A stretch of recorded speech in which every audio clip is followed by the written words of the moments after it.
Olá, salve, salve, muito bom dia! Vai começando aqui pela PAN, a nossa revista radiofônica que traz informação, prestação de serviço, entretenimento, tudo isso no papo dessa sexta-feira, 28 de junho de 2019. Sejam bem-vindos!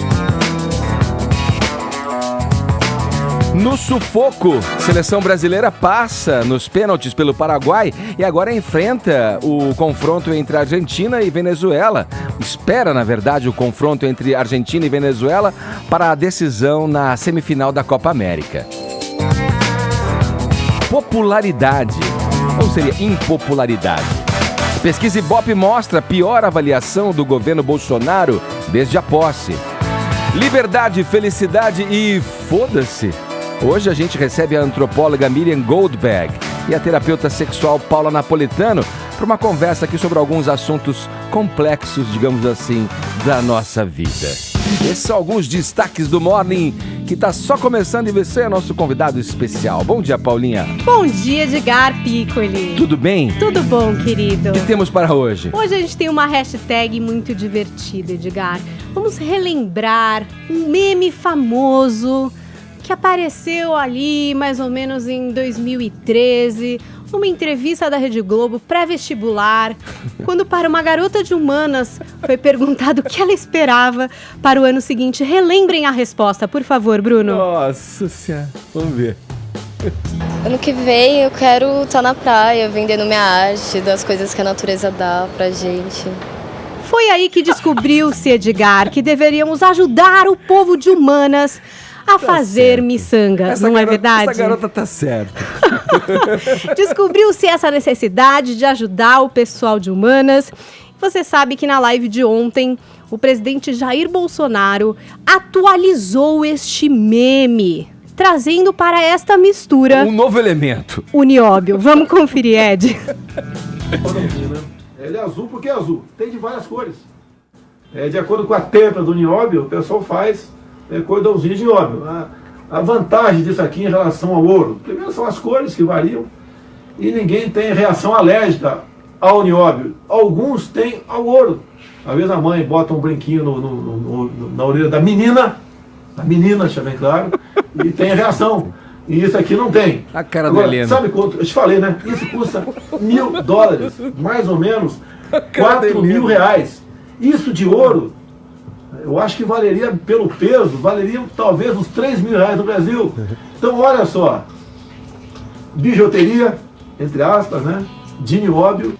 É tipo um 1406, Você assim, entendeu, um Edgar? Amway, assim. E é por isso que hoje a gente vai polarizar essa discussão aqui no É Twitter. o fast shop do Bolsonaro. E é uma grande batalha que vai acontecer aqui. A batalha é hashtag miçanga versus nióbio. De que time você é, querido? Qual é o elemento que te representa aí? Participe, vale GIF, vale meme, vale comentar todos os assuntos aqui do programa. A hashtag é miçanga versus nióbio. Ah, e vale celebrar também que hoje é o Dia Internacional do Orgulho LGBT, 50 anos de Stonewall. Boa. Manda uns arco-íris pra gente aí no Twitter. Uns arco-íris de miçanga ou de nióbio. É uns arco-íris de nióbio, por que não? Você viu que tem Dá várias... pra fazer de várias várias cores. cores, você viu? O presidente falou que pode fazer de várias cores. Tá aí, ó. Variando, né? Tipo a menina, hein? Aí sim. Quando brinca, a menina. Assim, certo. Falou com a Damares, né? Vamos lá, você pode interagir com a gente também pelo nosso WhatsApp, é o 11 931 17009. Hoje a gente vai conversar aqui, pessoal, com a antropóloga Miriam Goldberg. Ela é autora do livro Liberdade, Felicidade e Foda-se. E eu quero saber de você aí que nos escuta, que nos acompanha em imagens. Tem alguma coisa que você acha que deveria se desprender nessa vida? Né? Você se sente inteiramente livre? Essa é a pergunta. Você sabe que, ô Vini, hoje eu tava vindo pra cá, até comentei com a Paulinha aqui, eu tava no Uber vindo pra rádio. Certo. Aí eu olhei pra janela e falei assim, adoro, eu amo o que eu faço. Eu adoro estar todo dia aqui. É meu ofício desde os 16 anos de idade nessa vida. Mas eu me questionei por um momento, eu falei assim, puxa, eu poderia estar indo para os Alpes suíços. Dando um rolê de patinete. Eu poderia estar indo para o Pantanal, para as maravilhas brasileiras. Poderia estar andando de patinete. Mas eu tô indo pra essa a rotina que me trouxe a esse pensamento e a essa reflexão. Vejam vocês. Ai, Edgar, você filosofa muito longe. O meu desprendimento, ele é mais pragmático. Eu quero me desapegar dos meus boletos. Você já pensou nisso, Caio? Pô, eu não sei, hoje me bateu e por curiosidade, o tema da nossa enquete aqui é esse, cara. A busca por propósito, né? Sei lá, o propósito ele existe, ele tá estabelecido, mas talvez a mudança do propósito. Isso que eu fiquei pensando e olha, repito, eu amo o que eu faço. Mas vamos lá, eu quero ouvir você, querido espectador, querido ouvinte. E aí, você se sente inteiramente livre? Tem alguma coisa aí que você deveria se desprender nessa vida? Mande um vídeo pra cá comentando 11 931 17 1009. Isso vai na discussão que nós vamos ter na entrevista Com a aqui, Miriam. né, Edgar? Com a Miriam. Isso. Você mostrou o livro? Deixa eu Pode mostrar aqui, o livro aí? Tá aqui, ó, em minhas mãos. Você que nos acompanha em imagens, tá aqui a capa do livro da Miriam. A gente vai falar e discorrer sobre o assunto que contém aqui nessas centenas de páginas. Exato. Logo mais aqui no Morning Show. No mais, você pode nos acompanhar em imagens pelo aplicativo da Jovem Pan, também pelo nosso portal jp.com.br e também na nossa transmissão no nosso canal no YouTube. Além das mídias sociais, claro, estamos no Instagram, também no Facebook, passe pela nossa página, deixa aquele joinha esperto que a gente fica amarradão e feliz da vida, beleza? Todos convidados a passarem a próxima hora e meia colados aqui na Pan, porque o Morning tá só começando.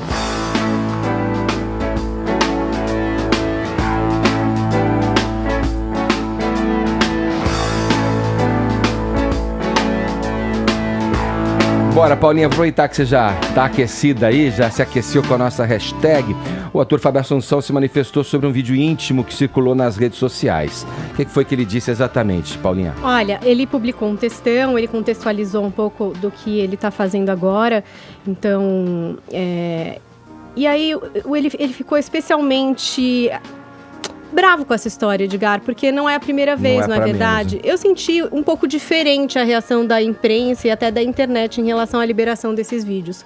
Muito menos gente publicou isso daí, muito mais gente falou a respeito de se pensar nos filhos do Fábio Assunção e na doença que ele tem. Ele é um químico dependente em tratamento e ele já falou muito seriamente e de forma aberta em relação a isso.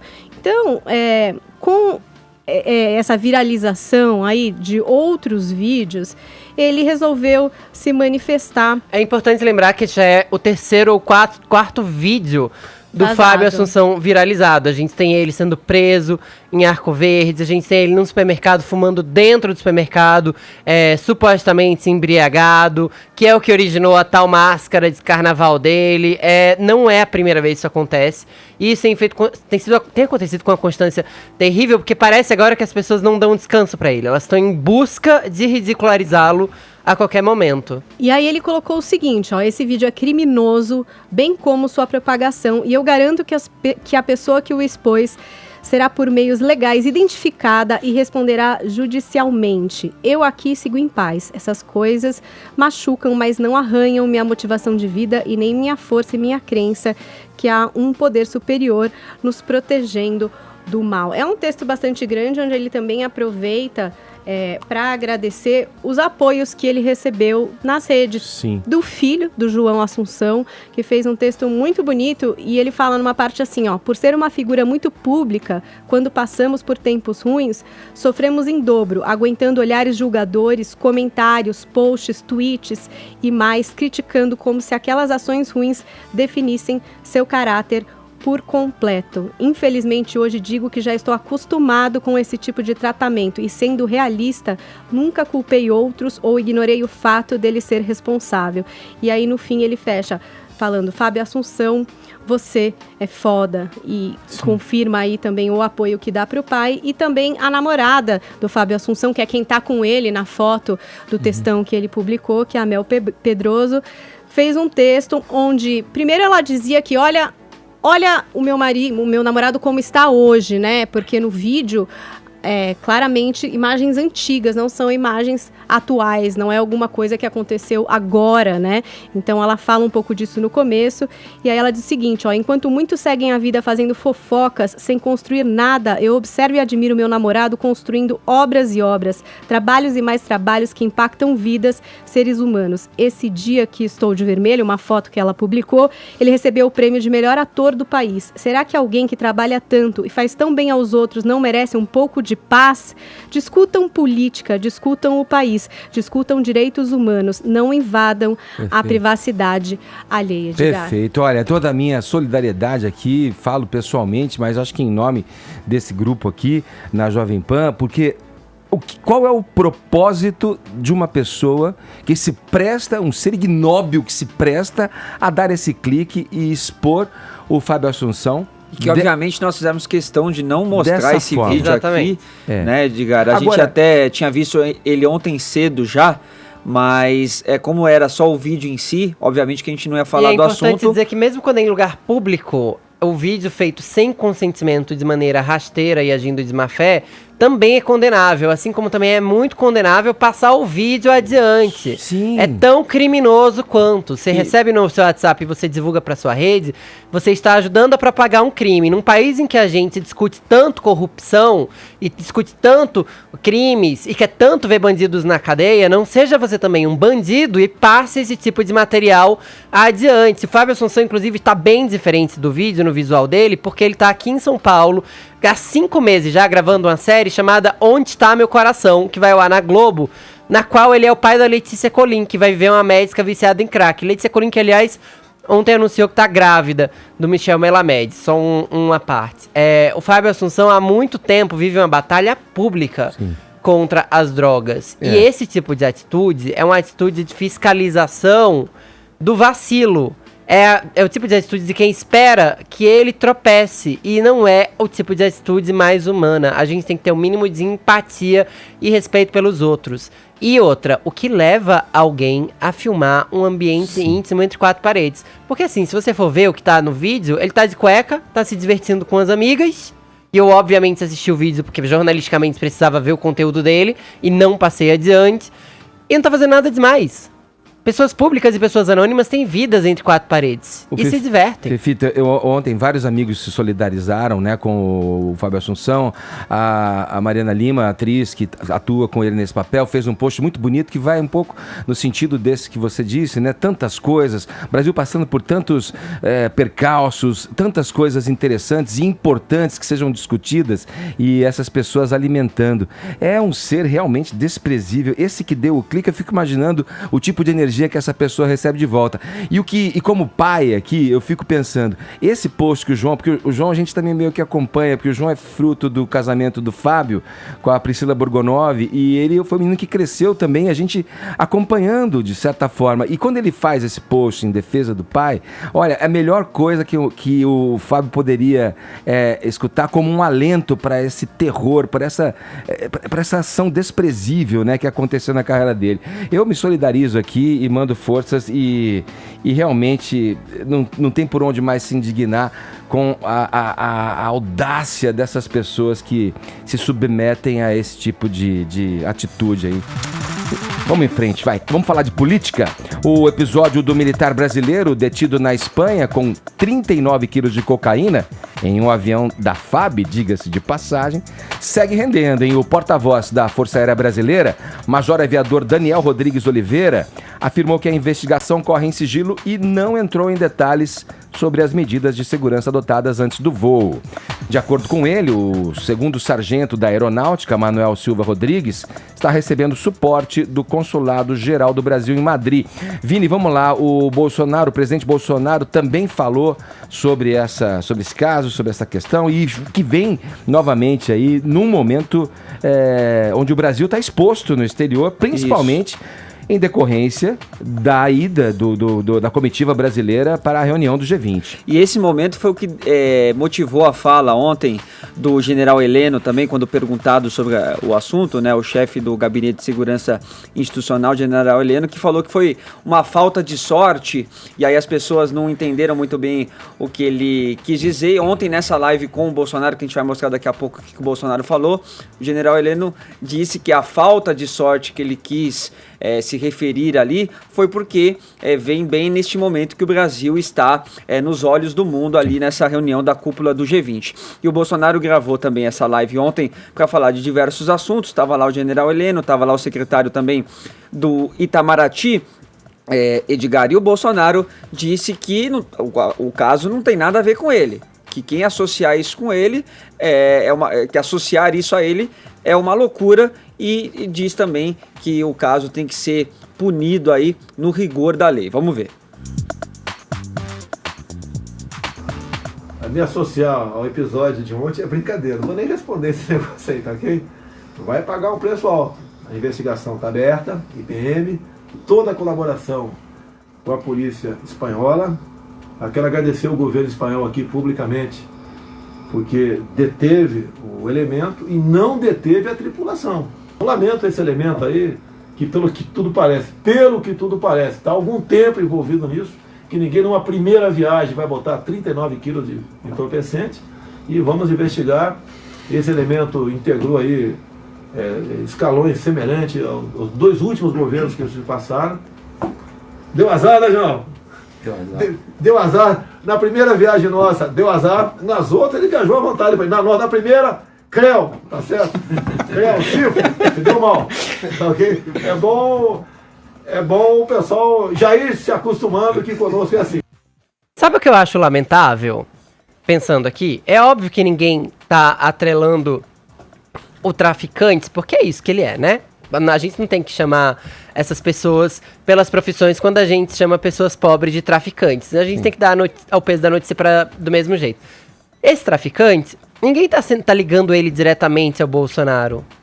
Que, aliás, nos últimos tempos tem, inclusive, pessoas muito polêmicas e controversas sendo pegas ali no seu entorno. Mas ninguém tá ligando ele diretamente. A gente sabe que ele estava nos outros governos. O que chama a atenção é que esse traficante estava traficando num governo que desprezava pela lei e pela ordem, que não estava, basicamente, cuidando desses processos. Eu não sei se vocês pararam para pensar, 39 quilos é um peso muito grande. Vocês já pegaram um saco de 10 quilos de arroz? Tenta colocar na mala, tenta colocar na mochila. Não é algo que você consegue esconder. 39 quilos são 4 sacos de 10 quilos de arroz, basicamente. Isso não é algo que você maloca na cueca, não é algo que você coloca por baixo da camiseta. É algo que é muito difícil de esconder. Então, assim, não é só passar no raio-x, não passar no raio-x porque tá no seu bolso. Uhum.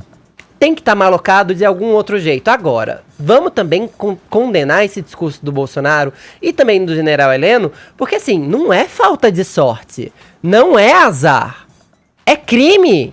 Pelo amor de Deus, quando vocês falam é falta de sorte, é azar, é assim, tudo bem, se ele tivesse traficado e ninguém tivesse pego, tava tudo certo, a droga ia estar livre na Europa e a gente estava livre dessa vergonha.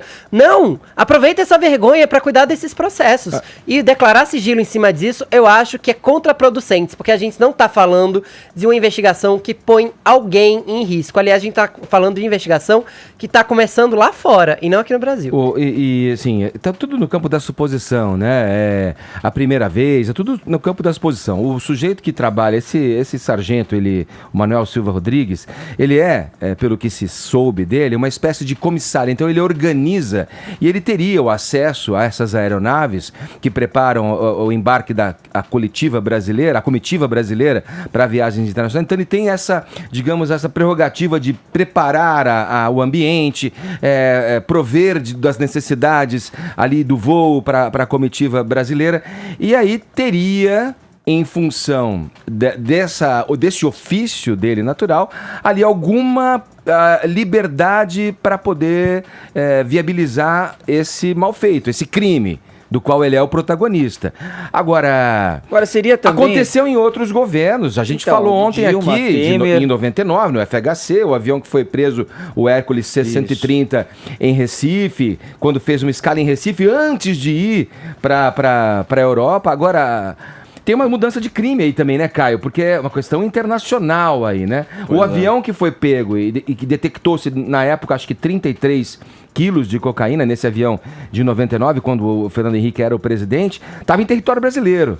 É crime, ok, mas fica no âmbito nacional. Agora, isso entra no tráfico internacional de drogas. Pois é, eu fiquei até pensando se a melhor pena para ele não seria não ser repatriado, né? Deixa as autoridades europeias cuidarem dele. Agora, eu queria só complementar, porque eu achei muito pertinentes as críticas aí que toda a bancada fez, e eu queria acrescentar uma sobre a linguagem do presidente nessa live. Não é linguagem presidencial você falar creu, cifo, esse tipo de coisa. Isso é inadequado. É a liturgia do cargo, né? Por mais que a live seja um ambiente informal, ele está se endereçando aí a milhões e milhões de brasileiros e a imprensa repercute isso, e isso é um ajuste muito, muito fácil de fazer na etiqueta que o cargo exige, né? Pois é. Vamos lá. Vamos para Brasília. A gente vai falar agora com Zé Maria Trindade sobre a participação do Bolsonaro na cúpula do G20 lá no Japão. Ele se encontrou com alguns chefes de Estado, teve uma rápida conversa com a chanceler alemã Angela Merkel, que fez críticas, aliás, à política ambiental brasileira, mas os dois não trataram do assunto nesse breve encontro. Teve uma polêmica também sobre uma reunião cancelada com o líder francês Emmanuel Macron, mas os dois tiveram uma breve conversa também. O Bolsonaro o convidou para visitar a Amazônia. O presidente brasileiro também teve com o chinês Xi Jinping e com o presidente do Banco Mundial, o David Malpass. Outro encontro importante realizado por Bolsonaro nessa sexta-feira foi com o secretário da OCDE, o José Angel Gurria. Desde janeiro, o Brasil tenta integrar o grupo dos países ricos. Para isso acontecer, Bolsonaro conta com o apoio de Donald Trump, com quem também esteve nessa sexta-feira. E ele registrou nas redes sociais um encontro com o presidente dos Estados Unidos, que prometeu visitar o Brasil e disse que os países estão mais próximos que nunca. Vamos lá, Trindade, melhorou o clima para Bolsonaro? É uma viagem um tanto quanto acidentada. Bom dia, Zé. Muito bom dia, Edgar, bom dia a todos. E olha, a importância dessa reunião do G20 vai além, né, das expectativas econômicas. É um momento em que o mundo inteiro está de olho ali, né? Todos os veículos de comunicação enviam representantes para essa cobertura e tudo o que acontece lá, a dimensão é muito maior, talvez até essa dimensão enorme sobre a prisão deste traficante disfarçado de militar e de taifeiro na comitiva presidencial. Alguém tem que confiar em alguém, é o caso do tripulante, se não se confia nos tripulantes, danou, o mundo cai, né? Olha, Edgar, o desafio do presidente Jair Bolsonaro na imagem internacional é tirar essa ideia de que ele é homofóbico, racista, que é misógino, enfim. E agora a atenção toda foi exatamente para debate sobre o clima, né? Há aqui no Brasil uma decisão de governo de mudar essa discussão de que o Brasil é um país onde se deve preservar as florestas e a Comunidade Econômica Europeia e os Estados Unidos devem fazer as indústrias e poluir o planeta, né? Então ele leva essa mensagem. Eu acho que esses encontros, pauta cheia, esses encontros tiraram um pouco essa ideia. Com o presidente francês, o Macron, ele foi firme, disse que vai manter o apoio ao Acordo de Paris, disse também que vai preservar as florestas e convidou o francês para visitar exatamente o que é a floresta amazônica, que muitos acham que se trata de uma florestinha, de um lugar onde se deve visitar como um parque. Não é muito grande, inclusive tem que se levar em conta vários outros países vizinhos nossos aqui.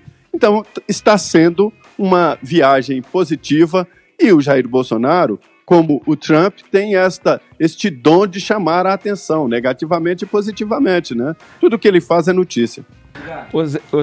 Vamos pedir para o Bruno colocar a foto que o Bolsonaro postou com o Trump.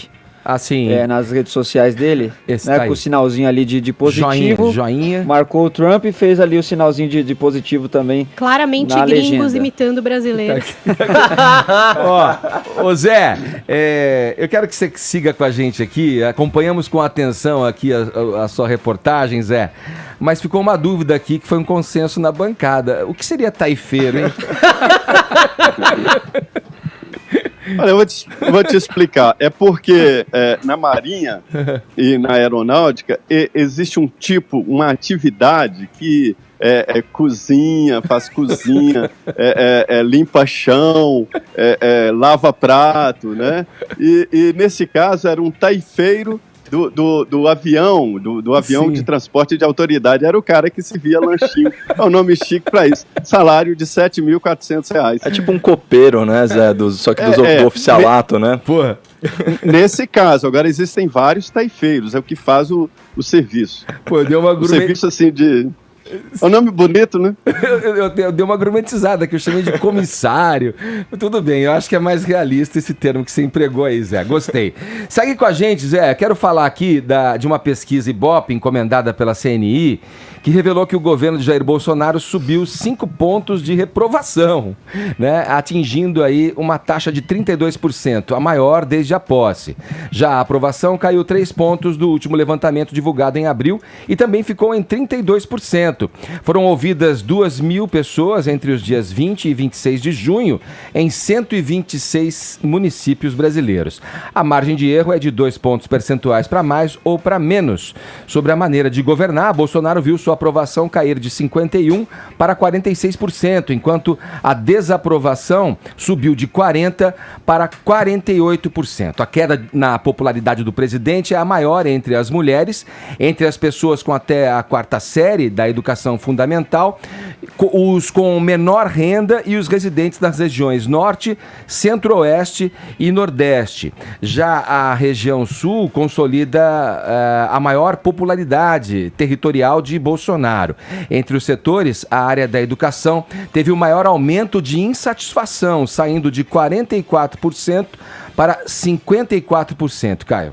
Bom, vamos lá, né? Isso daí é uma pesquisa de opinião encomendada pela CNI, né? Então, Confederação Nacional da Indústria, ao Ibope. O Ibope, né, que nos últimos anos se viu às voltas aí com um escândalo, né? Uma empresa delatada no âmbito da Lava Jato, no processo de colaboração premiada dos executivos da JBS. É impossível não, vendo a pesquisa, é impossível não lembrar de uma das frases do Bolsonaro, no documentário que eu critiquei ontem, o Democracia em Vertigem. Ele fala o seguinte, abre aspas, o Datafolha me dá 8%, então eu tenho 24%. Mas a gente está falando do Ibope, então vamos voltar aqui à pesquisa. Em relação ao período anterior, né, a aprovação do governo Bolsonaro, ela oscila mais ou menos dentro da margem de erro. Então ela diminui de 35% para 32% de ótimo e bom. Então, assim, é um fato de que se trata da menor aprovação do governo até esse momento. Até porque a única variável é o período, né? O resto segue naquela máxima latina do ceteris paribus, né? Então todas as outras variáveis constantes, tudo inalterado, mesma metodologia, mesmo nível de confiança, margem de erro, etc. A questão aqui é, quão preocupante é esse dado para o governo? Será que o governo ele deve ficar apreensivo aí de forma inversamente proporcional à alegria da imprensa em noticiar essa pesquisa com a sua queda de popularidade? Porque é o seguinte, na política tudo é muito relativo, né? Então, por exemplo, do ponto de vista eleitoral, você não precisa ser bom, você só precisa ser melhor que o seu adversário, certo? Então a gente tem o fenômeno do voto útil, a gente tem a questão do voto no segundo turno, que geralmente não é o voto no seu candidato preferido, e no comparativo, né, com o último período dos 2 últimos governos, ou seja, quando a gente se endereça à memória política recente do povo brasileiro, a coisa muda muito de figura. Vamos retomar, governo Bolsonaro, 32% de ótimo e bom. Vamos comparar com o governo Dilma, ainda é 3 vezes a aprovação da Dilma, que era de 10%. Né? Ainda é 6 vezes a aprovação do governo Temer, que era de 5%. Né? Então essas coisas a gente tem que considerar também. E além dos 32% que consideram o governo Bolsonaro como ótimo ou bom, em igual número são aqueles que consideram o governo regular. E o que significa regular? É aceitável, satisfatório, suficiente. Aí, assim, em última análise, é o famoso tá ok, né? E então, se a gente somar esses dois, você tem aí que 64% da população, né, considera o governo regular, ótimo ou bom. E é o seguinte, a gente precisa reconhecer, se esses dados de pesquisa de fato reproduzirem a realidade, a gente tem que só 32% acham o governo ruim ou péssimo, ou seja, 2/3 da população ainda é simpática ao governo. E quando a pergunta muda, quando ela fala sobre perspectiva, então quando a população é chamada para fazer um prognóstico, né, uma análise do futuro, aí os resultados melhoram muito para o governo, porque o número de entrevistados com perspectiva positiva sobe de 32% para 39%. O regular cai para 27%, o ruim péssimo cai para 29%. Então a gente está num país em que 40% das pessoas são otimistas e 30% são pessimistas em relação ao nosso futuro político. Não é exatamente um cenário de crise, especialmente considerando o que o Bolsonaro herdou, que é um país deficitário, com uma infraestrutura em frangalhos, a segurança pública em estado de calamidade, a economia estagnada e mais de 13 milhões de desempregados. Você precisa de muita popularidade para fazer frente a tudo isso, especialmente se seu principal projeto de governo é encampar uma reforma da Previdência que mexe no órgão mais sensível do corpo humano, que é o bolso. Longe de mim ser aquele que faz a piada do pavê, mas já que a popularidade está caindo tanto, imagina quando ela chegar em 13%. Não, olha, bom, você por enquanto o número que a gente tem é 13 milhões de desempregados, esses herdados da Dilma. Cara, você fez um preâmbulo aí otimista, né? Você fez uma visão otimista dos números que são flagrantemente desfavoráveis. Quer dizer, porque assim, depende da comparação. Se você compara com o número inicial dele, sim, mas compara com a memória política do povo. Então, mas você falou da Dilma, por exemplo. Será que isso é uma boa maneira de enxergar a realidade? É porque, por exemplo, comparando com uma presidente que não tinha popularidade. Olha o que é assustador no caso da Dilma e do Temer, né? O Bolsonaro tá com quanto aqui por cento de ruim e péssimo? 32%. 32, né? Igual, 32%. O da Dilma era 69% de ruim ou péssimo, e o do Temer era 74% de ruim ou péssimo. Então estamos melhorando. Não, na verdade, assim... Não, eu acho que as pessoas elas querem, né, que as coisas melhorem, e muitos acreditam que isso possa acontecer. Tem essa reforma da Previdência que eu quero que chegue logo, porque eu não aguento mais falar nisso, por exemplo. Que horas vai aprovar isso, Caio? Você, por favor, me explica. Porque tem outros passos que eu acho que vão ter que ser dados também para que a gente continue otimista ou não, né? Eu não sei. Eu vejo esses números da pesquisa e tento transportá-los para o que eu percebo nos ambientes onde eu circulo. As pessoas, conversando com as pessoas. E esses números meio que corroboram o que eu ando ouvindo por aí, de inclusive pessoas que fizeram a opção pelo Bolsonaro, e não só no segundo turno, mas já de primeiro turno, que se mostram já titubeantes com relação aos feitos do governo. O Trindade está com a gente aí. Trindade, veja, frente a esses números da pesquisa, quando a gente os confronta com esses desmandos, essas coisas que estão acontecendo com o governo, ministro do turismo, o Laranjal, a questão que inegavelmente prejudica a imagem, essa questão da viagem, a cocaína, o vídeo do ministro da Educação tratando daquela forma jocosa, de mau gosto, a questão ali comparativa de que o avião brasileiro já tinha transportado drogas e citando a Dilma e o Lula. Quer dizer, são atitudes que fogem desde sempre, nunca vi isso nos meus 54 anos, dentro da liturgia de um cargo tão importante, por exemplo, como é o caso do ministro da Educação. Aí outras coisas se sucedendo, esse governo meio à base de mídia social. As pessoas vão percebendo isso, Zé, é inegável. Olha, Edgar, ontem conversávamos no Congresso Nacional, exatamente uma rodinha de políticos e jornalistas, né? E a opinião geral de que isso interfere, mas muito pouco. É a realidade batendo a porta, né? É a situação econômica, é a expectativa natural, né, de todo governo que se inicia. É como se fosse uma revolução. Toda revolução, ela é feita através de expectativas e que não há como agasalhar a todos no novo governo, na nova situação. Aí vem essa decepção imediata. Mas no caso do Bolsonaro, a consideração geral é de que é diferente. Ele é dependente da opinião pública. Isso porque ele não tem apoio político, não tem base no Congresso Nacional e nenhuma sustentação política forte. A sustentação dele é de opinião pública. E esse gráfico que descreve, desde o início do governo, caindo ali 49%, empatando agora em 32%, indica que haverá uma inversão, né? De que nas próximas pesquisas haverá mais pessoas dizendo que é ruim e péssimo e menos pessoas dizendo que é bom e ótimo. Este é o gráfico desenhado.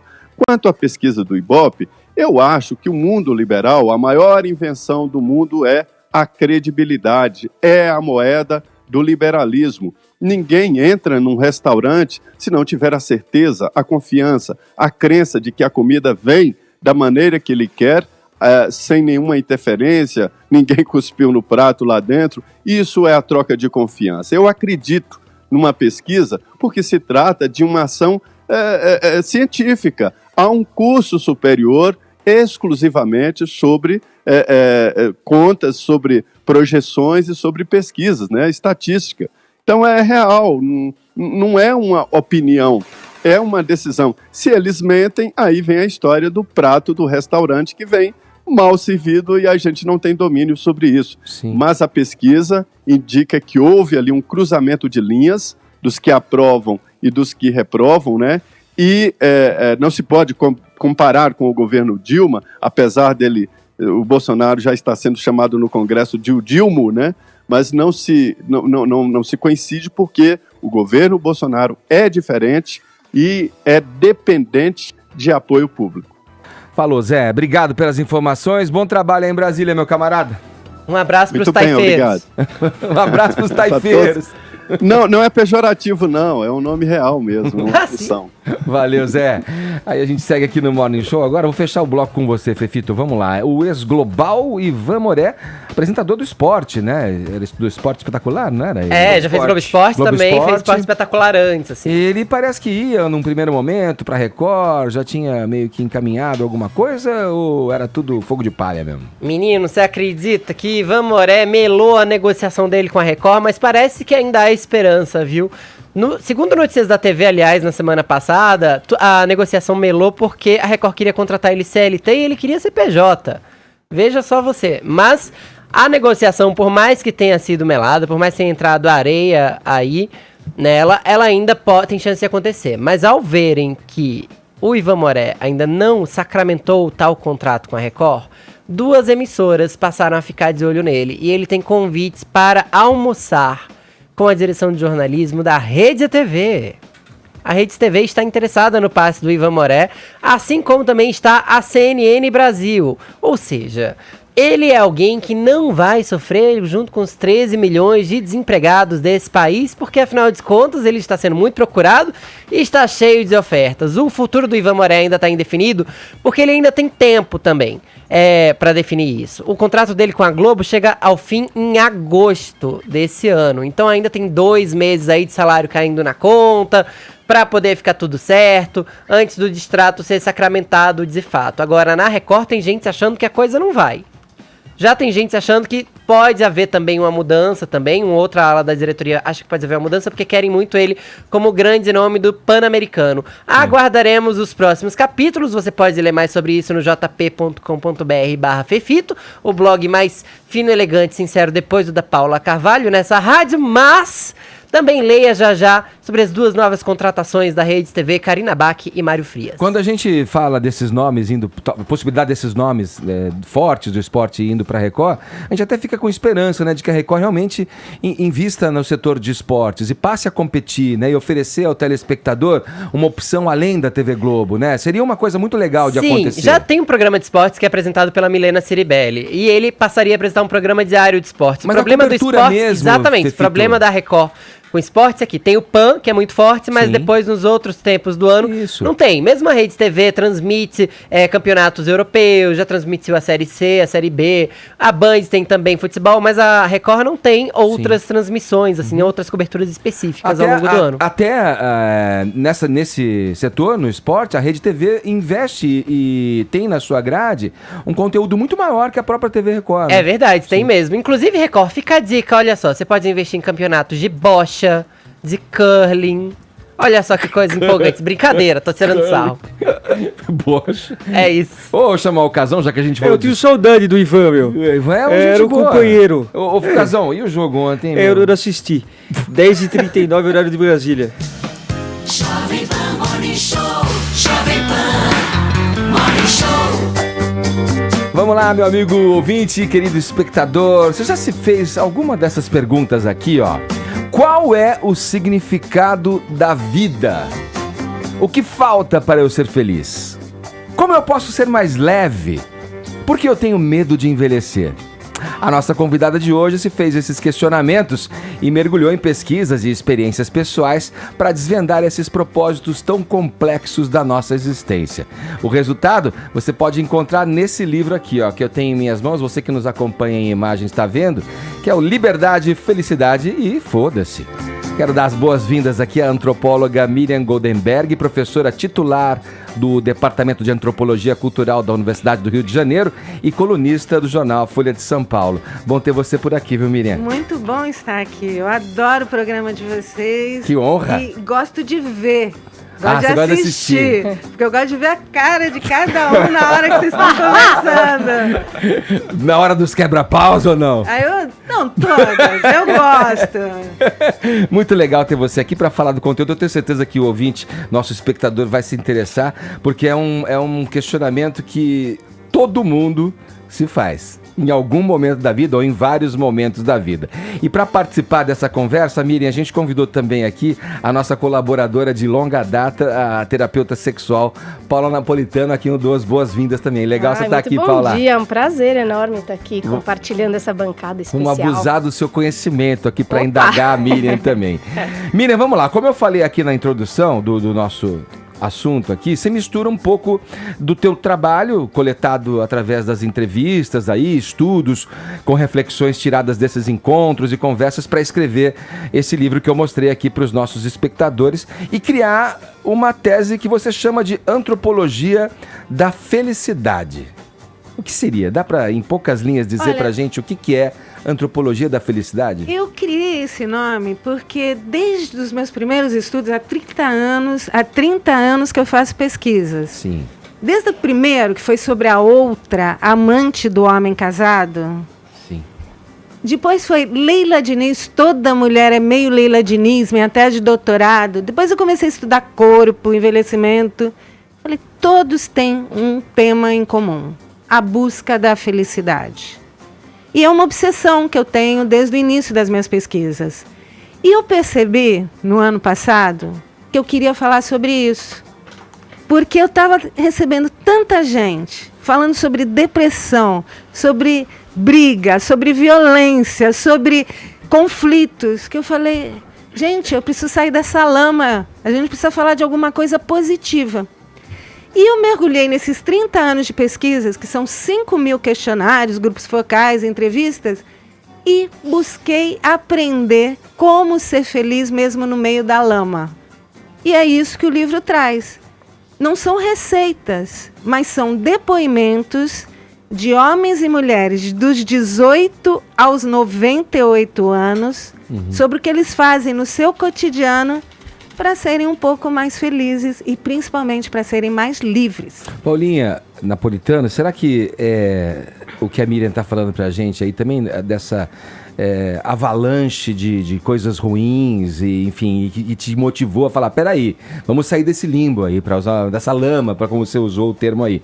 Será que isso não é em decorrência de uma depressão coletiva que a gente vive, em que a gente, por estar inserido dentro da garrafa de vinho, a gente não consegue ver o rótulo aí?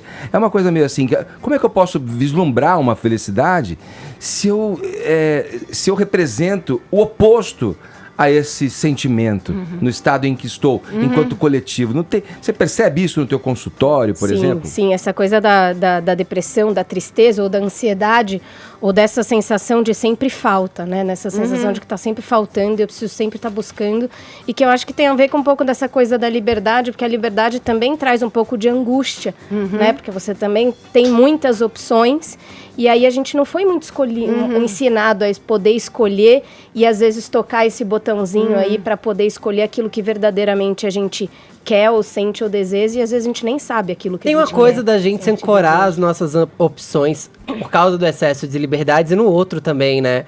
Tô aqui pensando, tem um pouco a ver com aquela coisa do casal, o que é que a gente vai comer hoje? Escolhe você, você que sabe. E a liberdade é tanta e ninguém quer se desagradar que ninguém escolhe, porque escolher também é desagradar, né? E também tem uma coisa, poucas pessoas estão conectadas com a própria vontade, com o próprio desejo. Você está sempre no desejo e na idealização do outro. Você acha que a escolha do outro vai ser melhor que a sua, então você já está sofrendo porque não vai escolher certo. O que eu percebi muito no livro é que existe uma idealização da felicidade que se coloca no que o outro tem e que você não tem, o que te falta. E por isso as pessoas sofrem muito, porque, obviamente, todo mundo tem falta. E todo mundo enxerga no outro algo que não tem. E essa comparação é que provoca uma vida mais insatisfatória e infeliz. Pessoas, em geral, de todas as idades, mas principalmente as mais jovens, não valorizam aquilo que elas têm. Miriam. E estão sempre olhando o outro. Em relação a isso, a gente tem hoje em dia também as redes sociais, que acho que pode potencializar esse sentimento de eu não tenho. Até tem um comentário aqui no Twitter, na nossa hashtag Missanga versus Nióbio, do Luiz Gonzaga Filho. Ele diz o seguinte, ó: acho intrigante é que todos que eu ouço dizer ou vejo postarem nas redes sociais que dinheiro não traz felicidade, tem dinheiro sobrando e postam a frase acompanhadas de fotos em paisagens paradisíacas. No iate. E ainda me mandam ter uma tal de gratidão por estar ferrado. Palavra proibida ultimamente. Na contramão disso, o Nelson Rodrigues falava que dinheiro compra até amor verdadeiro. Até amor verdadeiro, boa. Mas sabe o que os meus pesquisados mais satisfeitos com a vida dizem? Em geral, os mais velhos? Dinheiro bom é dinheiro bastante, não no sentido de ter demais, mas daquilo que te basta para os teus desejos. E, em geral, os nossos desejos não são de iate. Fale por si, não, brincadeira. Eu falo por mim. Eu tô falando por mim. Mas, pô, meu amigo, um iatinho ancorado ali pra gente usufruir. Então você vai continuar infeliz, sinto te dizer. Brincadeira. Brincadeira, mas é verdade. Será que esses desejos são... Porque eu tenho a sensação de que eles são irrefreáveis. São. Porque quanto mais... Quer dizer, quando você tem uma coisa, cheguei naquilo, conquistei. Então qual é a próxima conquista? Vamos pra próxima. Isso. E você vai sempre... Claro, tudo muito impregnado e contaminado e pressionado por um modelo que a gente compra, né?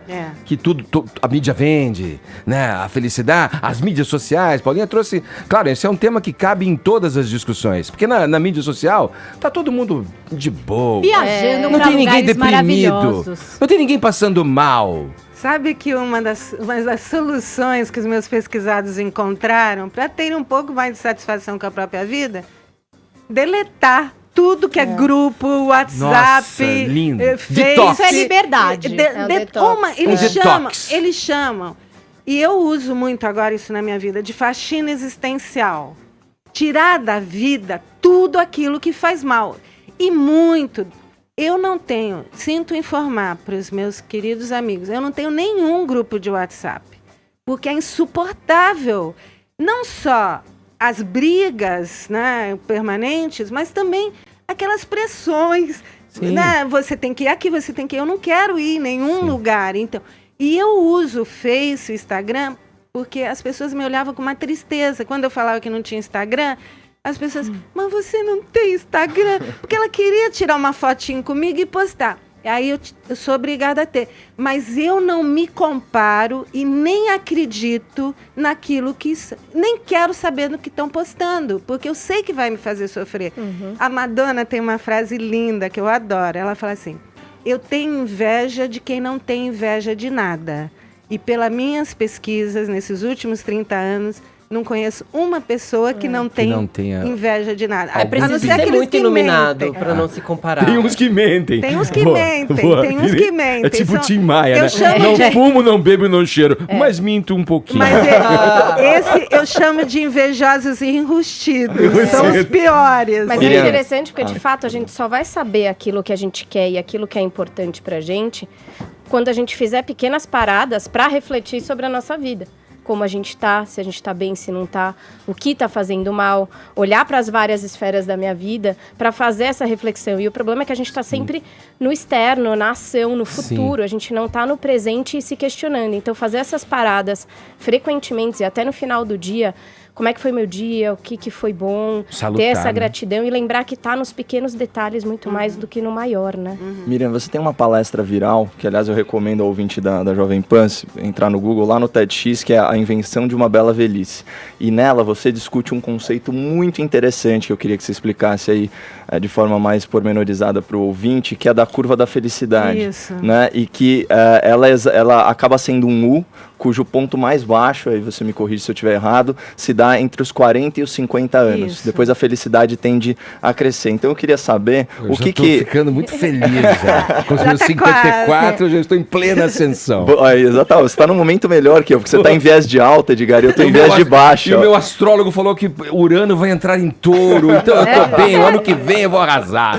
Bom, eu queria saber o que a pessoa de 40 anos, ou a mulher, para ser mais específico de repente, ela pode aprender com a pessoa ou a mulher de 60 anos. Caio, essa curva é maravilhosa e eu encontrei nas minhas pesquisas, mas ela foi feita por economistas no mundo todo, 80 países, 2 milhões de pessoas. No Brasil, inclusive, encontraram o mesmo padrão. As pessoas que nascem, são crianças, são mais felizes, vai caindo o nível de felicidade, adolescente com espinha, ninguém quer namorar, entra na faculdade, tem que casar, tem que ter filho. Filho adolescente é o fundo do poço. Então, prepare-se. É o fundo do poço, que é em todos os países, entre 40 e 50 anos, 45 anos em média. Aqui no Brasil eu encontrei isso também. As mulheres mais insatisfeitas, deprimidas, que mais tomam ansiolíticos, remédios para dormir, remédio para emagrecer, estão nessa faixa. Sim. Só que eles descobriram uma coisa linda, que essa curva em formato de U começa a crescer depois dos 50. A esperança! Tem saída! Mães brasileiras! E por quê? Porque as pessoas começam a valorizar mais o que elas têm, elas sabem que tem uma urgência de usar o tempo para aproveitar melhor a vida cotidiana, presente, não tem mais aqueles ideais de felicidade realizáveis, elas se apoiam mais nos afetos, e as mulheres se apoiam muito nas amigas. Elas falam muito mais das amigas do que do marido, dos filhos e dos netos. E os homens se apoiam muito na família. Eles saem do trabalho e vão para o mundo familiar, para o mundo do afeto. Então eles começam a ter conquistas e principalmente valorizar esses cotidianos mais felizes que eles não faziam quando eram mais jovens. Então a curva só sobe. E hoje, Edgar, eu estou pesquisando só os que têm mais de 90. E eles dizem categoricamente para mim: é o momento mais feliz da minha vida, nunca me senti tão livre, nunca me senti tão feliz. É a primeira vez que eu posso ser eu mesma. Então, eu digo, incrível, sabe quantos anos eu tenho, Caio? 93 anos. Não parece. Mas eu quero ser tão feliz quanto essas pessoas que valorizam o que têm e que são independentes e têm dinheiro bastante. E bastante para elas não é tanto assim. E é a questão do suficiente, né? Para me fazer... Exatamente. Olha, a gente tá aqui batendo um papo no Morning Show, falando sobre esse livro aqui da Miriam Goldenberg, Liberdade, Felicidade e Foda-se. Daqui a pouco a gente segue nesse papo. Paulinha Napolitano, nossa colaboradora terapeuta sexual, tá nos acompanhando aqui, nos ajudando nessa entrevista. 11 em ponto, horário de Brasília, a gente já volta. A gente está recebendo aqui no estúdio do Morning Show a escritora Miriam Goldenberg, estudiosa da antropologia, com a gente, dando prazer desse papo aqui agradável nessa sexta-feira, falando do livro Liberdade, Felicidade e Foda-se. Vamos retomar o papo aqui. Paulinha Napolitano, terapeuta colaboradora aqui do Morning, está nos acompanhando nessa entrevista. Vamos lá, Vini. Eu quero falar sobre a última palavrinha aí do título do livro, viu, Edgar? O Foda-se, né? Porque eu li o livro ontem, viu, Miriam, achei libertador, né? Principalmente essa parte que você entra aí de falar, às vezes você tem que se desgarrar um pouco, né? De algumas pessoas mais tóxicas, de alguns materiais que vão te entupindo durante o seu cotidiano. E é mais do que um palavrão, é mais do que uma ofensa essa palavra que você coloca aí, é libertador mesmo, né? Aliás, deixa eu completar essa pergunta com uma coisa. Eu tô percebendo que foda-se, que orgulho falar palavrão, sem ser palavrão de verdade na rádio, né? Mas não é isso. Tô percebendo que foda-se é a palavra do momento na literatura. Por exemplo, uma rápida busca aqui tem a sutil arte de desligar o foda-se, seja foda, fodeu geral, liberdade, felicidade e foda-se. Aí tem, ligue o foda-se e seja feliz e foda-se o estresse. Eu nem porque sabia todo mundo tá trabalhando com essa palavra hoje. Não, mas deixa eu contar um pouquinho, porque eu acho super importante essa pergunta, Vini, para esclarecer os ouvintes de vocês. Desde 2005, eu faço grupos com mulheres de mais de 60 anos. E desde 2005, elas me contaram que para serem mais felizes, elas precisam se libertar dos estereótipos, preconceitos e rótulos e estigmas do envelhecimento. E elas só descobriram uma forma de libertação: ligar o botão do foda-se. Algumas delas tatuaram um botãozinho no pulso e não falam, não é nada ofensivo, não é um palavrão, não é nada violento. É uma atitude interna, subjetiva. Vão dizer que eu sou uma velha ridícula porque eu uso biquíni quando vou à praia? Elas apertam um botãozinho e foda-se, eu vou à praia de biquíni. Vão dizer que eu sou uma velha sem noção porque eu namoro um cara que é mais jovem que eu? Foda-se. Vão dizer que eu sou uma velha baranga porque eu ainda gosto de usar mini saia? Foda-se. É lúdico e libertário. Eu tive muita dúvida, justamente porque eu não queria que as pessoas achassem que eu estou entrando numa modinha de usar palavrão. Sim. Porque essa modinha, se é que existe, vem desde Leila Diniz, que usava palavrão no ponto e na vírgula. Só que eu não tinha outro título para o meu livro. Seria incoerente, e se eu tivesse medo do que agora tem alguns outros livros, ou as pessoas vão achar que é uma ofensa, seria uma incoerência com tudo que eu falo no livro e com as mulheres que eu tenho pesquisado, se eu não usasse o botãozinho libertador no título. Então, eu fiquei preocupada por 2 motivos. Acharem que é uma coisa violenta, ofensiva, não ligar para ninguém e tal, ou acharem que eu estou entrando numa modinha. Mas eu falei, o medo é um péssimo conselheiro e eu tenho que ser coerente com as minhas pesquisas e com as minhas pesquisadas. Elas não falam dane-se, elas não falam e daí, elas falam foda-se. E eu precisei ligar o meu botão e se alguém não entender o propósito do meu livro, foda-se. Mas é muito legal. É muito legal porque é isso, é quebra de estereótipos, é quebra de tabu, é tudo aquilo que nos oprime, é tudo aquilo que nos deixa trancado em quadradinhos, que atrapalham muito a nossa sexualidade, que a gente é ensinado implícita ou explicitamente na nossa educação, né? Então, na verdade, é esse libertador de não viver a vida em função dos outros e de agradar os outros e acabar sempre se desagradando, né? E eu quero dizer uma coisa que eu sempre digo nas minhas palestras, não é para falar o palavrão. E eu vou te dar um exemplo, Edgar. Tem uma pessoa da minha família que eu amo muito, adoro. Toda vez que ela chega perto de mim, ela fala: Miriam, você fica tão mais bonita e mais jovem, de cabelo curto. Ela tem a razão. Ela gosta de mim de cabelo curto. Eu tenho que compreender. Na tua vida. Aí eu faço assim. Mas ela quer. Você aperta bastante o pulso. E não falo palavrão. E esse botãozinho é interno, é subjetivo. Não é para ficar brigando com ninguém, nem xingando ninguém, nem ofendendo ninguém. É libertador. A pessoa tem o direito de achar o que ela quer. E eu tenho o direito de apertar o foda-se. Miriam, em relação a medos, né? Acho que medos imobilizam, às vezes, a gente na vida e impedem essa sensação de liberdade. E acho que são medos comuns, por exemplo, medo de doença, até o medo da morte. O Ed falou aqui no começo. Como que essas pessoas bem-sucedidas na busca da felicidade lidam com essas questões que eu acho que são comuns a todos? É É interessante porque, como agora eu tenho 93 anos e eu só pesquiso de mais de 90 anos... Você vai me confundir com isso aí ainda. Não confunda. Fala que eu estou bem. Você fala tá que eu tô ótimo. Bem. Eles não têm medo da morte. Eles não falam de morte, não falam de doença.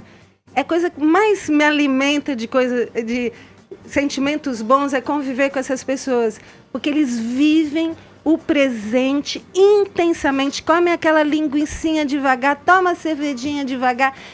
Curtem os amigos, eles têm medo da dependência física, de não poderem ir até o supermercado, de ir até o boteco, de encontrar os amigos.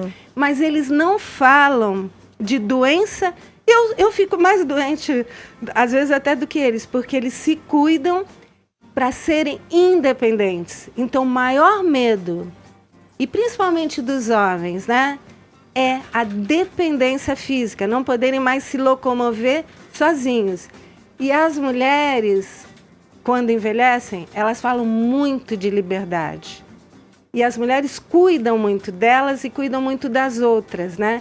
Então isso também é muito interessante, porque quando eu pergunto quem vai cuidar de você na velhice, as mulheres falam, eu mesma. Elas são muito independentes.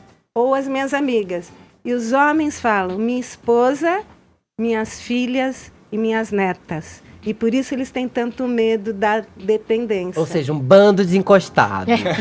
Mas eu acho que quem cuida no Brasil é a mulher, isso é cultural, né? E os arquétipos também, né?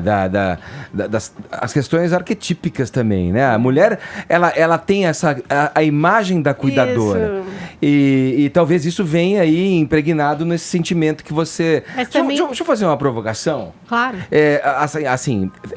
Frente às coisas que você fala, né? Parece que uma sabedoria da criação, né? Quando nos coloca numa situação da velhice, da terceira idade que você está se referindo, em que as privações só aumentam em todos os aspectos, e em aspectos fundamentais que podem alimentar o que na vida já nos representou a felicidade, e aí a disposição física, a saúde, a sexualidade plena e tudo acontecendo, as relações. Quando a gente vai se privando por uma questão inexorável da existência, quer dizer, nos resta... A nossa opção vai diminuindo. Então vai nos restando poucas coisas. Aí a gente faz o quê? Isso que você vem falando. Nos aproximamos das coisas essenciais. Do momento presente. Naquele. Não é um pouco... Tá, bicho... Se conforme aí, porque não temos escolha. Não é. Eles dizem assim pra mim, Edgar, todos os meus amigos já se foram. Todos. Eu sou um sobrevivente. Então, eles têm uma intensidade de viver aquilo com tanta alegria.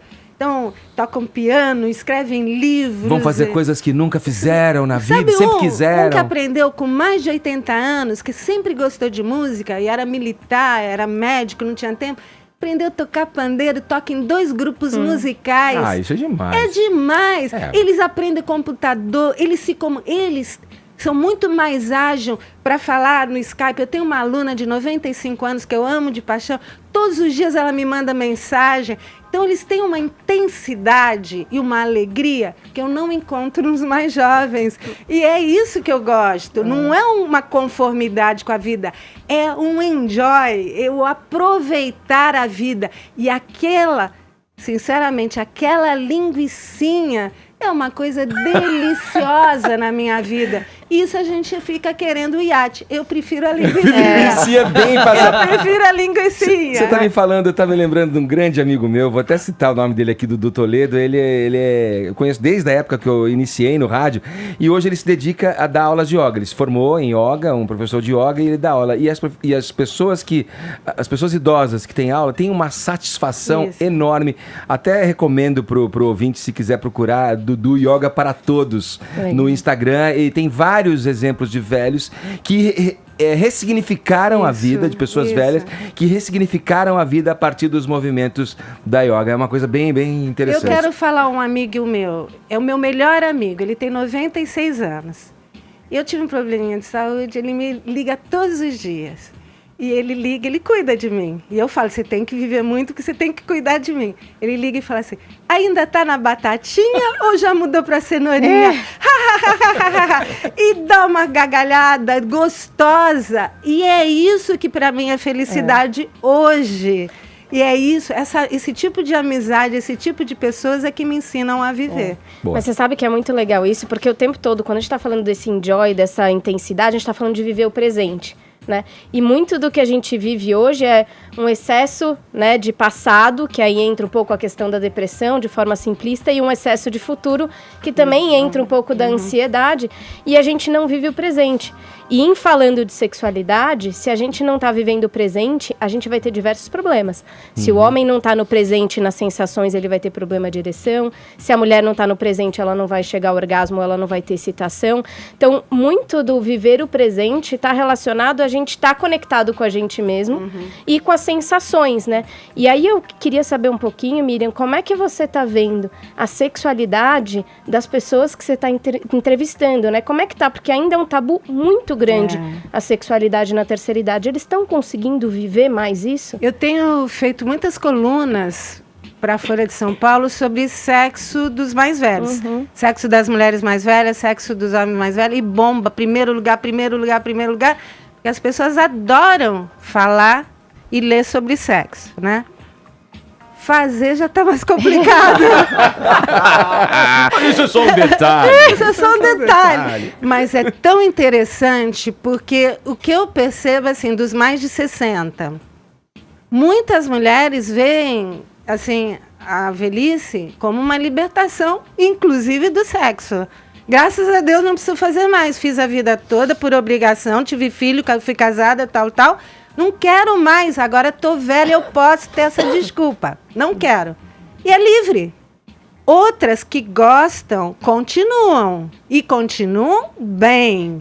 E continuam e falam. Tem muito garotão que está querendo, eu quero dar uns beijos na boca, dar umas transadinhas, não quero mais casar, porque eu quero ser livre. E tá errada. Eu quero livre. Bora nessa. E tem outras que eu escrevi uma coluna que também bombou, casadas com homens, têm filhos e chegam com mais idade, descobrem que o que elas querem é intimidade, escuta, conversa, e isso ela não encontra nos homens, se dizem heterossexuais, mas encontram com as amigas. E o sexo vem como consequência. E os homens, eu estou começando a escrever agora. Então elas são bis? Elas não se autoclassificam como bis. Elas sempre falam, a minha vida toda eu transei, gostei de homens. O que eu quero é intimidade, o que eu quero é escuta, o que eu quero é conversa. E isso eu encontrei com as minhas amigas. Curioso, hein? Gente, tem um mundo aí no sexo da terceira idade. Curioso esse movimento que você traz pra gente. Olha, querido espectador, ouvinte do Morning Show, se você quiser mergulhar no assunto desse nosso papo aqui com a Miriam Goldenberg, tá aqui o livro, ó, Liberdade, Felicidade e Foda-se, esse que você vê aqui em minhas mãos. Queria te agradecer, Miriam. Obrigado, Paulinha Napolitano, por participar com a gente dessa rodada aqui. Sempre um prazer. Adorei. Valeu, e Miriam. até breve. Viu? Até breve. Até breve. Agora 11h20, horário de Brasília. Jovem Pan Morning Show.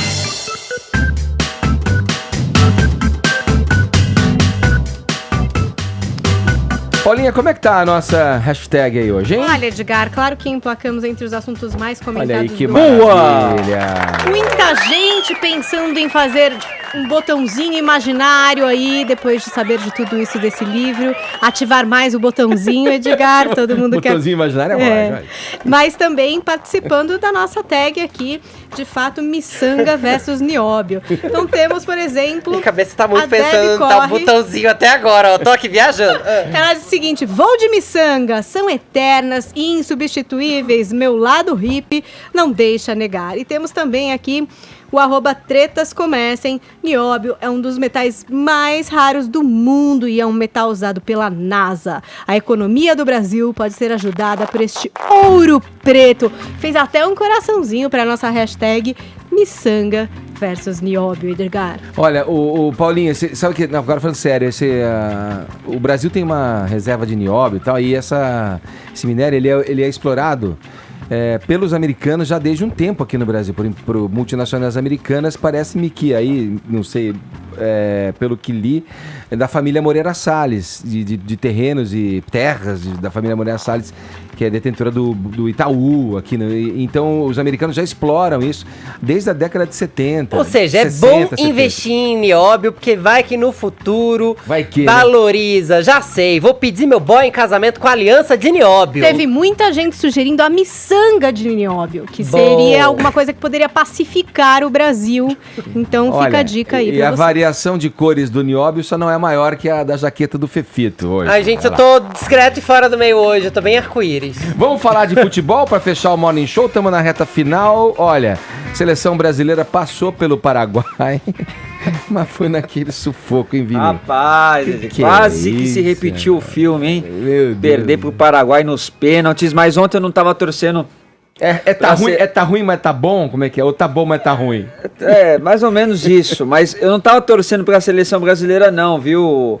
Ô Edgar, eu tava torcendo, sabe pra quem? Pro Galvão Bueno. Por quê? Porque ele tá num sofrimento que dá dó do Galvão.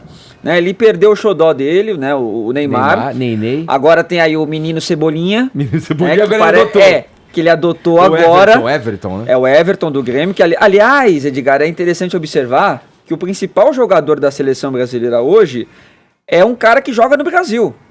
A seleção tá recheada de caras que jogam lá fora. Esse cara entrou fazendo a diferença. Fazendo a diferença, tentando quebrar a marcação, tentando fazer alguma coisa. Jogar bola de verdade, sem firula. No futebol brasileiro, né? É isso aí. De alegria nas pernas, como falo. Viva o Cebolinha. Galvão Bueno. E ele tava num sofrimento ontem. Ele bate pro gol, bate pro gol, bate pro gol. E ninguém batia pro gol. O Gabriel Jesus, coitado, também tá numa fase, né? Que não é das melhores. Mas no final foi ele que fez o gol de pênalti decisivo. Classificou aí a seleção brasileira para a semifinal. Agora, vamos esperar o confronto entre Argentina e Venezuela. Vai dar Brasil e Argentina. Não sei. A Argentina também, você não pode confiar muito não. Mas é claro que a gente vai torcer para a Argentina passar, até porque, como diz o Galvão, ganhar da Argentina é mais gostoso. Como é que foi o ataque brasileiro? Como é que tava o Galvão? Bate pro gol, bate pro gol. Fefito, está na hora. Dá tempo da... Vamos aqui com a saideira. Saideira do Fefito. Ai, hein? E aí? Até agora batendo esse bumbo aqui, ó. Vai lá. Gente do céu, a saideira do Fefito é uma boa notícia, porque saiba você que a cegonha chegou no mundo artístico e chegou para valer. Não bastasse Letícia Colin, que eu contei ali no primeiro bloco do programa, que está grávida do Michel Melamedes, maravilhoso e sensato. Temos agora também um outro casal maravilhoso, que vai ser papai e mamãe em breve, Tami Miranda, filho de Gretchen, será papai. Andressa Ferreira, sua mulher, está grávida. O chá de revelação, inclusive, acontece nesse domingo. O chá de revelação é aquilo, né, gente? É basicamente um pretexto pra fazer festa, porque no futuro quem escolhe mesmo é o filho. Aí, que a gente tem que falar sobre o assunto. Os dois fizeram uma inseminação lá nos Estados Unidos, com o mesmo processo pelo qual passaram algumas famosas como a Karina Bach e a Mariana Kupfer. A Andressa, veja você, bem encontrei ela no show da Gretchen semana passada e ela me disse, tamo na reta final, vai acontecer. Eu bem fiquei com a pulga atrás da orelha achando que já tinha acontecido, mas ela tava dando aqueles 3 meses protocolares até anunciar. Agora está confirmado. Gretchen será vovó, Tami será papai e Andressa Miranda será mamãe. Felicidades a essa família do Rebolado. Falado. E assim, a Mariana Kupfer, o Fefito lembrou, teve no Eva, né, Paulinha? No Eva. Falar sobre isso. É um processo seríssimo, né?